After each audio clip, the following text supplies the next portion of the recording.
It was long past midnight. The laboratory was silent. Except for the soft clinking of glass, a pale green glow lit the darkness. It came from a tiny glass vial, sitting gently in the palm of her hand. Her eyes were tired, her bones ached, her fingers trembled, but she smiled. That glow, it was beautiful, mysterious, magical, deadly. She had given everything for this light. Her time, her strength, her health, even the love of her life. But still she whispered, "Science must go on." This is not just a story about discovery. This is the true story of a woman who changed the world by touching death with her own hands. My amazing friends, hello and welcome. This is Learn English with Stories 365, where your English learning becomes a journey of hope, courage, and unforgettable heroes. Today, we go deep into one of the most powerful life stories in science and human history. You will learn new words. You will practice English listening. But more than that, you will feel inspired just like I did. Because Marie Curie didn't just make history, she became a legend of light. Now, are you ready? Let's begin. Part 1. The Curious Girl from Poland. Marie Curie was not always called Marie. She was born as Maria Sklodowska in Warsaw, Poland, in the year 1867. From the very beginning, little Maria was different. While other children played games outside, Maria sat near her father's bookshelf, touching the covers, reading science books that most children couldn't understand. Her father was a science teacher. He showed her strange machines, glass tubes, and little magnets. "See, Maria," he said, "the world is full of invisible forces." Her eyes lit up. She believed him. She wanted to see those forces with her own eyes. But life in Poland was not easy. The country was under Russian control. Polish people were not allowed to speak their language in school.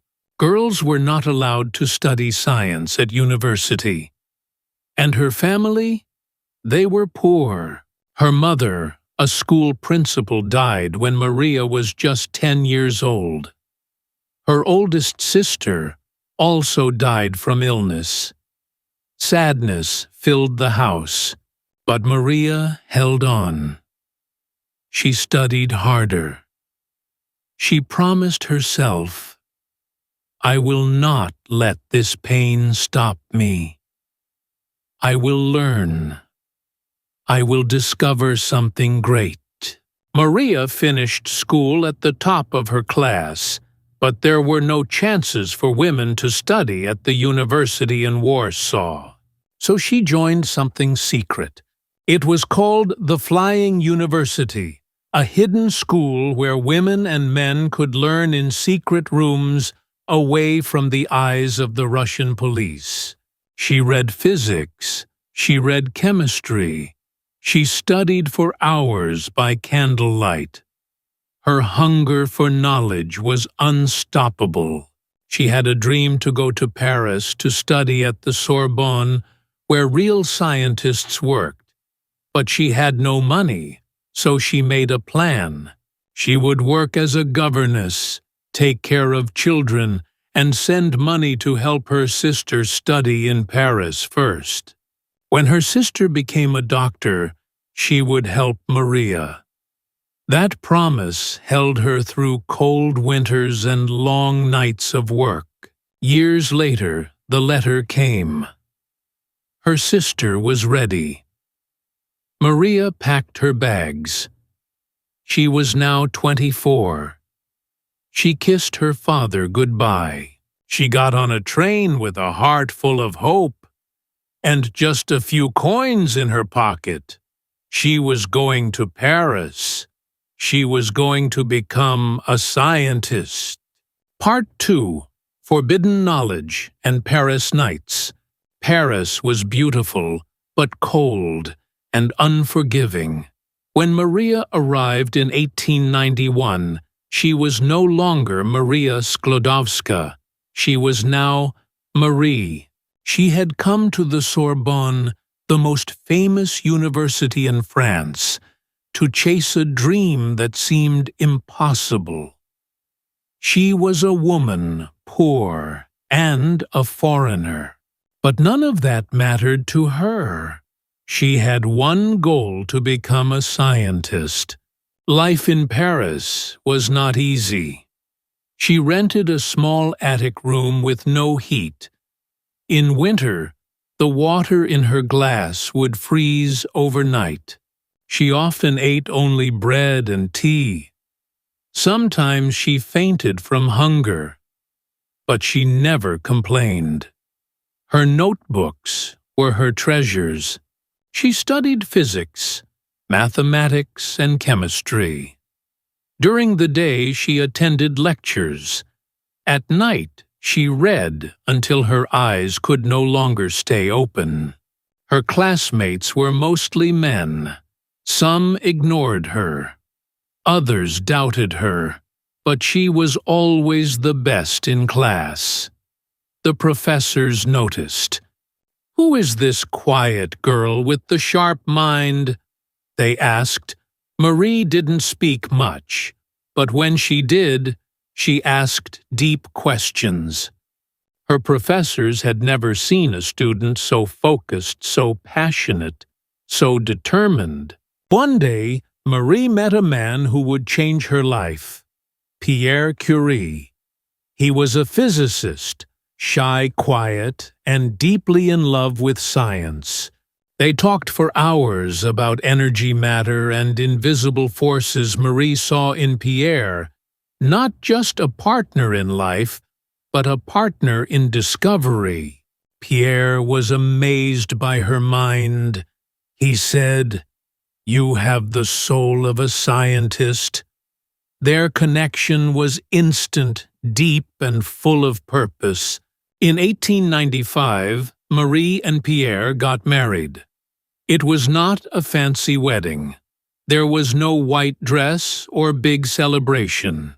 Instead of a gown, Marie wore a simple dark blue dress, the same one she wore in the lab.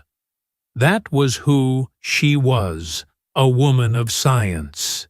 For their honeymoon, they took bicycles and rode through the countryside, talking about the universe and the future. Together they created a small laboratory and began their research. At that time, a new mystery was shaking the scientific world: radioactivity. A man named Henri Becquerel had discovered strange rays coming from uranium. What were these rays? No one knew. Marie was curious. She decided to study a mineral called pitchblende, which contained uranium. But she noticed something strange. The rays coming from pitchblende were stronger than from pure uranium. Why? Marie had a theory. She believed there must be another element inside pitchblende, something unknown, something more powerful. Everyone told her it was a waste of time. "It's too difficult." They said, "It's impossible." But Marie ignored them. She and Pierre worked day and night, crushing rocks, boiling chemicals, measuring tiny amounts of mysterious substances. Their hands were burned. Their bodies were tired, but they smiled. Because they believed, and soon they would discover something the world had never seen before: a light hidden inside stone. A light that would change everything. Part 3. The glowing discovery. The laboratory was small, cold, and dark. There were no fancy machines, no assistants, no big funding, just two people, Marie and Pierre, working with broken tools, dirty aprons, and endless patience. The year was 1898. The air inside the lab was filled with dust, steam, and mystery. They were still working with pitch blende, a heavy black rock that came from mines in Bohemia. It was supposed to be useless waste, but Marie saw something different. She believed there was something powerful hiding inside. To find it, they needed to separate tiny invisible particles from tons of heavy rock. The process was painful. First, they crushed the pitch blende into powder. Then, they boiled it in large pots. The smell was terrible. The work was dangerous. The materials were toxic. There was no safety equipment, no gloves, no protection. The chemicals burned their skin. The fumes filled their lungs. But Marie didn't stop. She wrote, "It is like walking in darkness with only the idea that something is there." After months of testing, something happened. Marie discovered a new element. It was more radioactive than uranium. She named it polonium, after her beloved homeland Poland. But she knew there was still more. She returned to the pitch blende more determined than ever. Then, in December 1898, they found it, a glowing green light, soft, mysterious, beautiful. A new element. It gave off powerful rays. It seemed to shine in the dark all by itself. Marie called it radium, from the Latin word radius, meaning ray of light. The world had never seen anything like it. It was magic. It was deadly. To prove it was real, they needed to isolate pure radium. That meant boiling, stirring, measuring over and over for years. For every 1 ton of pitch blende, there were only tiny milligrams of radium. It took 4 long years to produce just 1/10 of a gram. The couple worked side by side in a wooden shed with a leaking roof. The winters were freezing. The summers were hot. Their bodies grew weaker. Their clothes were worn and stained. But they were happy, because they believed in the truth of science. The glowing glass tubes sat on their shelves like tiny stars, Marie wrote in her journal, that they looked like fairy lights lighting up the night.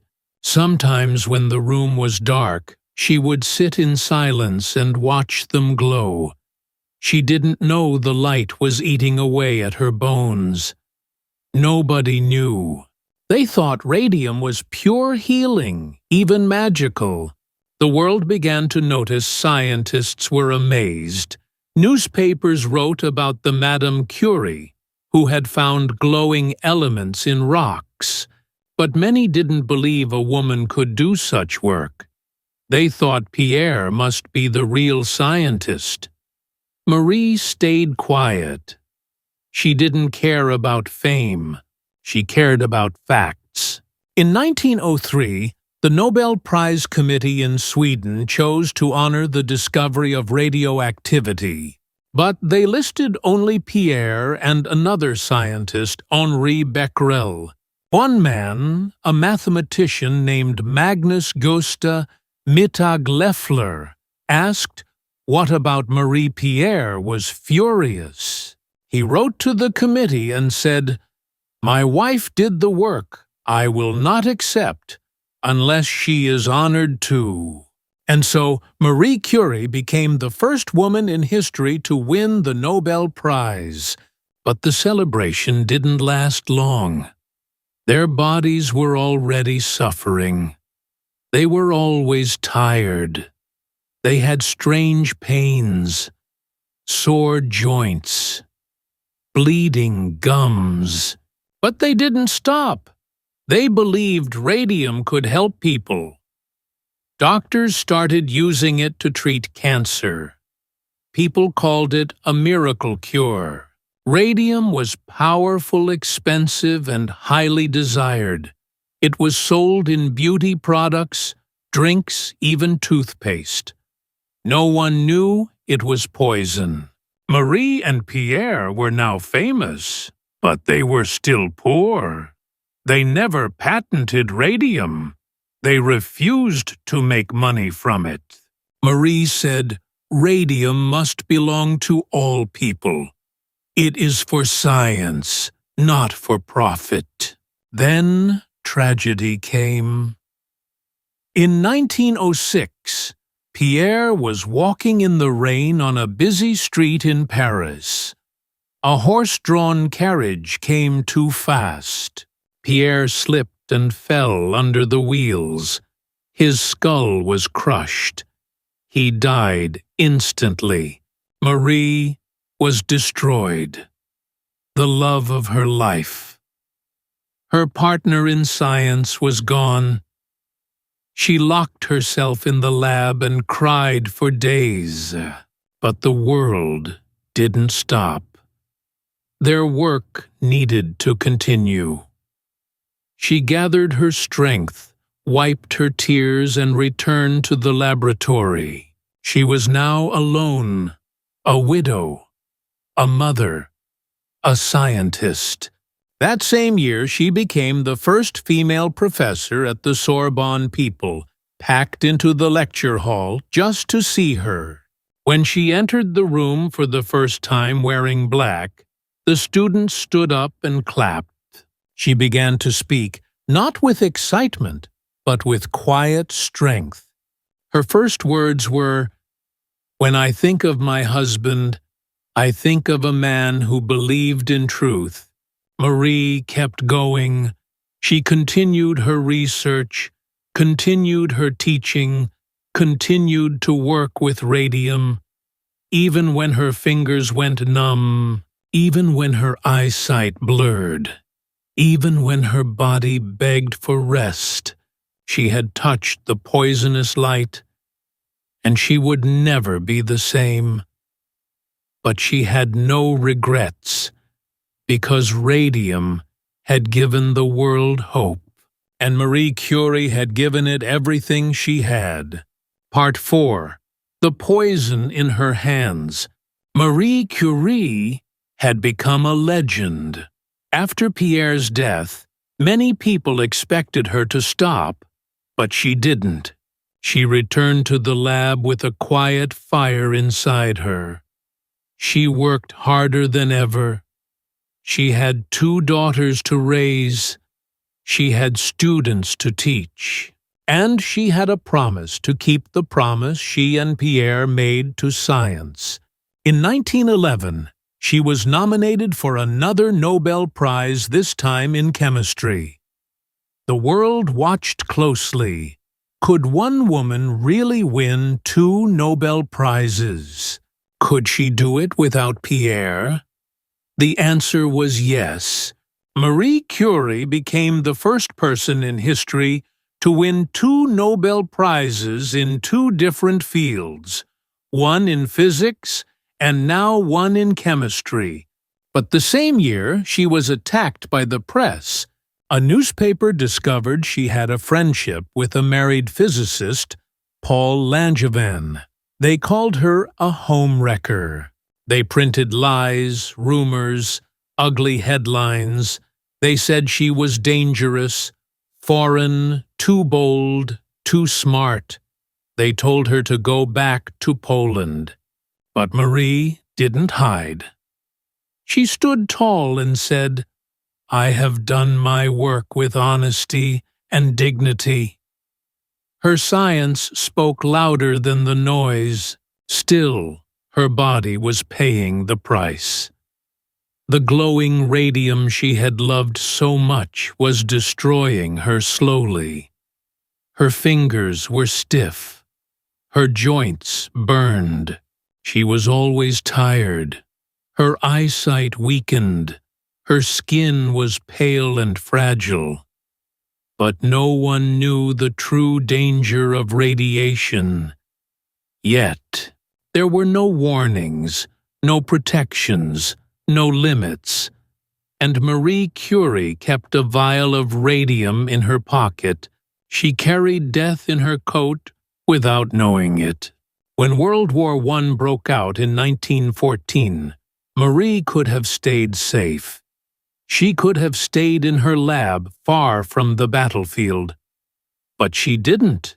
She wanted to help. She developed mobile X-ray machines and trained young women, including her daughter Irene, to use them. These small machines, called petites Curies, saved thousands of wounded soldiers. Her machines found bullets inside broken bodies. Her hands helped guide surgery in muddy field hospitals. Sometimes she drove the vehicles herself. She stood in blood-soaked tents. She held the hands of soldiers who were crying in pain. She didn't ask for medals. She didn't ask for comfort. She only said, "I do what I must." After the war, she returned to science. But money was still a problem. She needed pure radium for her research, but she couldn't afford it. Radium was more valuable than gold, so she traveled to America to raise funds. She gave speeches. She met with scientists and students. American women were especially inspired by her courage. Together, they raised enough money to buy 1 gram of radium for her lab. She continued her work now with her daughter Irene by her side. Together they studied radioactive elements, shared ideas, and helped shape the future of nuclear medicine. It was no longer just about discovery. It was about healing hope and helping the next generation of scientists. But Marie's health was getting worse. Her fingers were damaged. Her lungs were weak. Her bones were brittle. The years of exposure had taken their toll. She never wore protective gear. She never feared danger. She had trusted the light, even as it darkened her own body. In 1934, at the age of 66, Marie Curie died from a disease of the blood most likely caused by radiation. Her body could not fight anymore, but her spirit lived on. She was buried next to Pierre. Years later, in 1995, their bodies were moved to the Pantheon in Paris, a place reserved for France's greatest heroes. Her notebooks, her lab equipment, even her cookbooks are still radioactive today and must be stored in lead boxes. Marie Curie did not die with regret. She had followed the truth. She had followed the light. And in doing so, she gave the world something that would never be forgotten.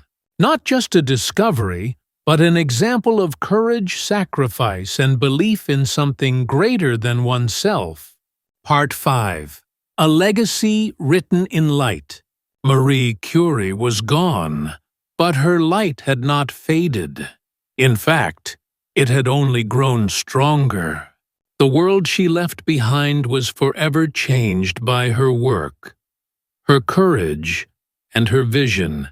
After her death in 1934, people began to realize the full meaning of her legacy.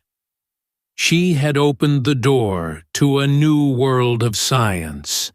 The study of radioactivity would go on to shape the future of medicine, energy, and even space, Her discoveries helped create cancer treatments, medical imaging, and powerful new technologies.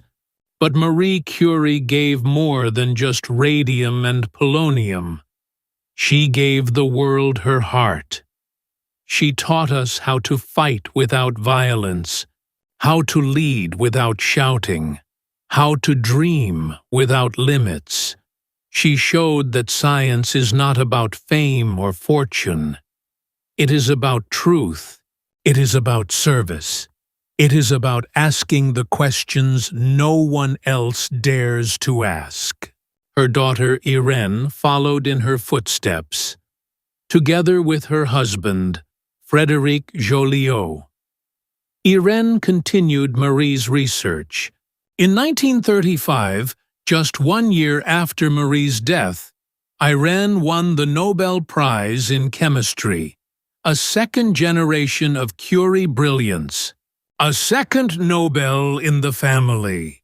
The story did not end. It continued.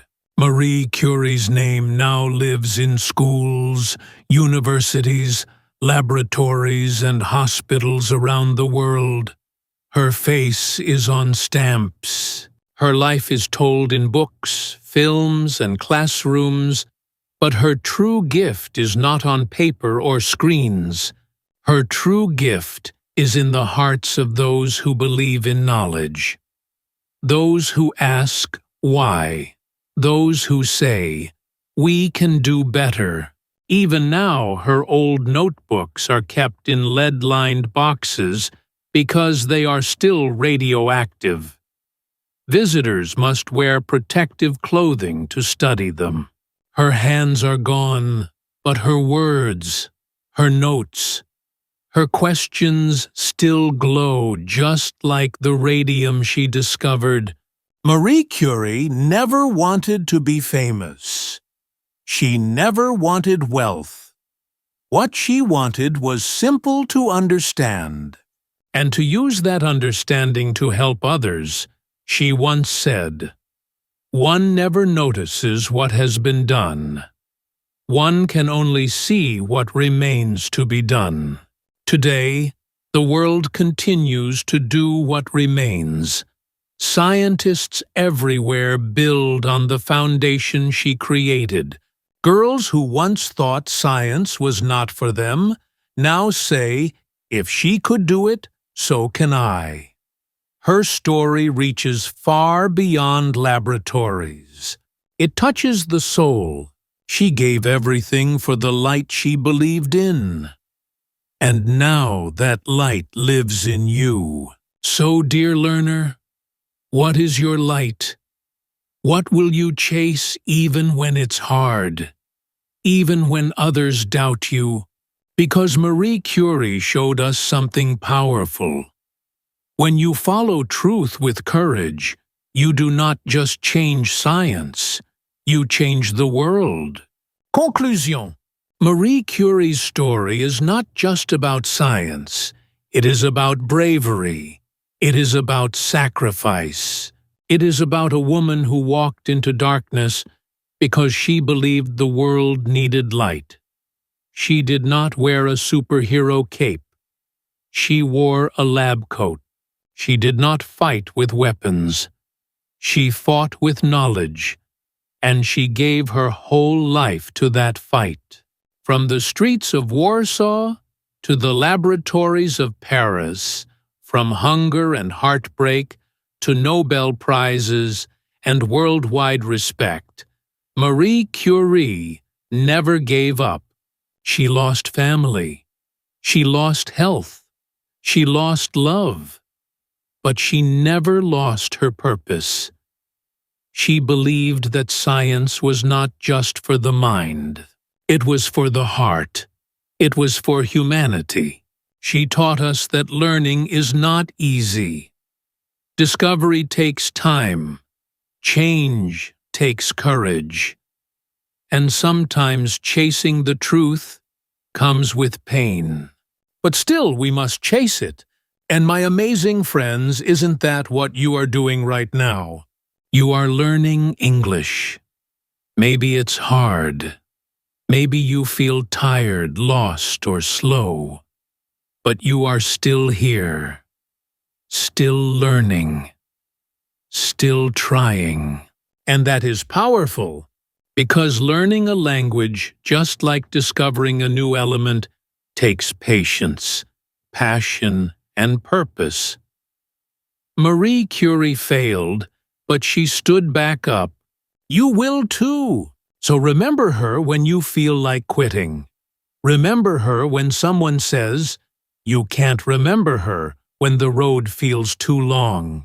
And then keep going, just like she did. At Learn English with Stories 365, we bring you real stories, simple English and powerful lessons because we believe in you. We believe in your journey. We believe in your dream to speak better English, to understand more, to grow every single day. Now we ask you, what inspired you most in Marie Curie's story? Was it her courage, her sacrifice, her love for learning? Tell us in the comments below. Use this story to practice your English. Speak about it. Write about it. Repeat new words.